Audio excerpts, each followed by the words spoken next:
It is not an understatement that the Russian invasion of Ukraine in February 2022 shook Western political and military structures and created a new sense of urgency over European security questions. The majority of that focus has been on NATO, as the Ukraine war has led to increased defense spending across all NATO countries, with 23 of the 32 countries meeting the defense expenditure target of 2% of GDP.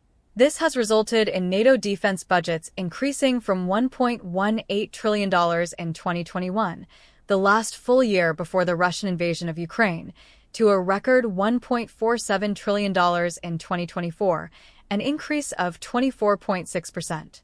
The biggest shift in European attitudes towards defense spending occurred when traditionally neutral European powers like Finland and Sweden abandoned their neutrality and joined NATO, citing the Russian invasion. This abandonment of neutrality is now spreading to Switzerland.